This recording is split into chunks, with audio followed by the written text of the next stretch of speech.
Kolkata night Riders এই টিমটা কিন্তু থামছে না, বরং বলা ভালো কেউ থামাতে কিন্তু পারছে না।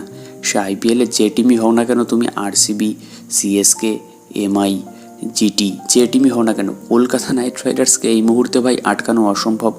তারা কিন্তু 12টা ম্যাচের মধ্যে 9টা ম্যাচ জিতে আইপিএল 2024-এর প্রথম টিম হিসাবে কিন্তু তারা প্লে অফে কোয়ালিফাই করে গেছে।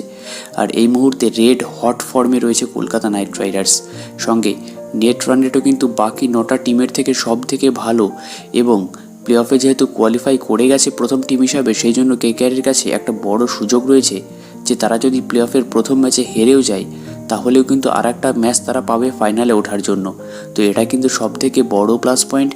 আর এবছর কেকেআরকে নিয়ে কেকেআর ফ্যানরা অনেকটাই কিন্তু আপ্লুত, অনেকটাই গর্ববোধ করছে, কারণ তাদের টিম কিন্তু দুর্দান্ত খেলছে এই মুহূর্তে রেড হট ফর্মে।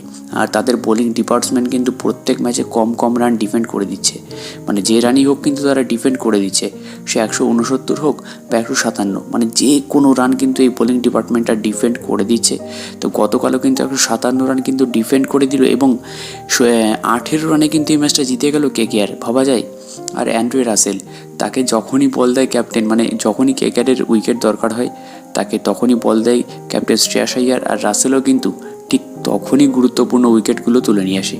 তো রাসেলের জন্য তো ভাই একটা কমেন্ট তোমরা করতেই পারো, ঠিক আছে? তো ওভারঅল গতকালের ম্যাচটা কেমন লাগলো সে তো নিচে অবশ্যই কমেন্টে জানাবে। সঙ্গে তোমাদের মধ্যে যদি কেউ কোনো কেকেআর ফ্যান থেকে থাকো, তাহলে তোমাদের মনের ফিলিংসটা ঠিক কেমন এখন সেটা কিন্তু ভিডিওর নিচে অবশ্যই কমেন্টে জানিও।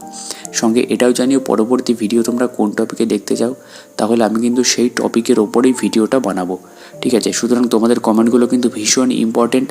আর আজকের কমেন্ট মানে আজকের ভিডিওতে আমরা কমেন্ট রাখলাম 30টা কমেন্ট, যাও বেশি কমেন্ট করতে হবে না, 30টা কমেন্ট করে দিও, তোমাদের সাপোর্ট কিন্তু দেখিয়ে যাও এই ভিডিওতে।